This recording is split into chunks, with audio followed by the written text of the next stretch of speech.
One thing we all struggle to protect is a positive self-image. The more important the aspect of your self-image that's challenged by the truth, the more likely you are to go into denial. If you have a strong sense of self-worth and competence, your self-image can take hits but remain largely intact. If you're beset by self-doubt, a hallmark of self-righteous AFC thinking, however, any acknowledgement of failure can be devastating and any admission of error painful to the point of being unthinkable. Self-justification and denial arise from the dissonance between believing you're competent and making a mistake, which clashes with that image. Solution? Deny the mistake. Attribute it to an outside element. Women won't play by the rules. Rather than resort to introspection. Maybe I'm wrong about the rules? Therefore, we see AFCs tenaciously cling to a moralistic sense of purpose in their methods, which is only reinforced by popular culture in our media, our music, eHarmony, our religion, etc. Articles of power. The term power has a lot of misapplied connotations to it. When we think of powerful people, we think of influence, wealth, prestige, status, and the ability to have others do our bidding. All of these are not power. As much as we'd like to convince ourselves that women are attracted to this definition of power, this is false.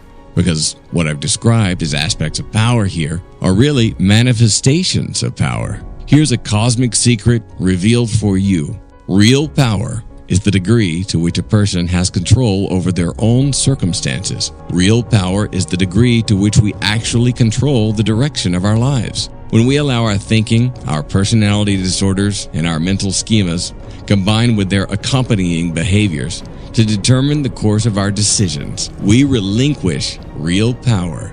The man who succumbs, by force or by will, to the responsibilities, liabilities, accountabilities that are required of him by society, marriage, commitment, family, fatherhood, career choice, the military, etc., he is left with very little influence over the course of his own life. The painter Paul Gauguin is one of history's most powerful men. At middle age, Paul was a successful banker with a wife and children, and by all appearances, a man of great merit and considerable wealth. Then, one day, Paul decided he'd had enough and wanted to paint. He left his wife, children, and his money, and decided he would become a painter. He cast off his former life to live the life he chose. He had the power to assume control of it. Eventually, he died in Tahiti, but not after having one of the most interesting of lives and becoming a world-renowned painter. You may think what a horrible man he was to abandon his responsibilities to selfishly pursue his own desires. But the fact remains that he had the power within himself to do so, that most men would shudder to even consider. So entrapped are we in our self-expectation and self-imposed limitations that we fail to see that we have always had the keys to our own prisons.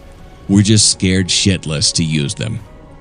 This power is the root of that all-important term, confidence, we toss out every time we tell a 19-year-old chump what women really want so he can get laid.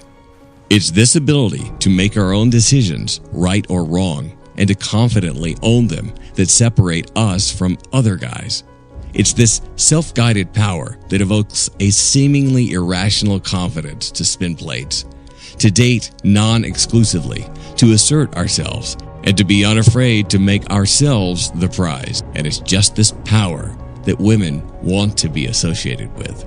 Lack of this power is exactly what makes master pickup artists, PUAs, revert to some of the most pathetic AFCs once they become involved in an LTR, or long-term relationship. They sell women on this idealization and the perception that they possess this power, only to discover the AFC insecurities these behaviors were meant to cover up once they bought the act. This isn't to devalue PUA skills as effective behavior sets. Rather, it's meant to illustrate the behaviors that should be manifest as a result of effecting a real personal change. It should be that adopting a positive masculine mental schema prompts these PUA skills as a result. Instead, we have the cart before the horse in a mad rush to get that all-important pussy we've been deprived of for so long, but masking our deficit in real power and understanding with rote memorized PUA techniques, hoping that by practicing them, they'll turn into natural game and will mature enough to initiate a lasting personal change.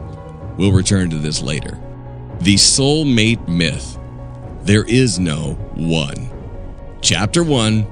The cardinal rule of relationships. You cannot negotiate genuine desire. This is a very simple principle that most men and the vast majority of women are willfully ignorant of. One of the most common personal problems I've been asked advice for in the past 10 years is some variation of, how do I get her back? Usually, this breaks down into men seeking some methodology to return his relationship to an earlier state where a previously passionate woman couldn't keep her hands off of him. 6 months into a comfortable familiarity and the thrill is gone. But in truth, it's the genuine desire that is gone. It's often at this stage that a man will resort to negotiation. Sometimes this can be as subtle as him progressively and systematically doing things for her in the hopes that she'll reciprocate with the same sexual, intimate fervor they used to have. Other times, a married or long-term couple may go to couples counseling to resolve their sex issues and negotiate terms for her sexual compliance. He'll promise to do the dishes and a load of laundry more often in exchange for her feigned sexual interest in him. Yet, no matter what terms are offered, no matter how great an external effort he makes, so deserving of reward, the genuine desire is not there for her. In fact, she feels worse for not having the desire after such efforts were made for her compliance. Her desire has become an obligation. Negotiated desire only ever leads to obligated compliance. This is why her post-negotiation sexual response is often so lackluster and the source of even further frustration on his part. She may be more sexually available to him, but the half-hearted experience is never the same as when they first met, when there was no negotiation, just spontaneous desire for each other.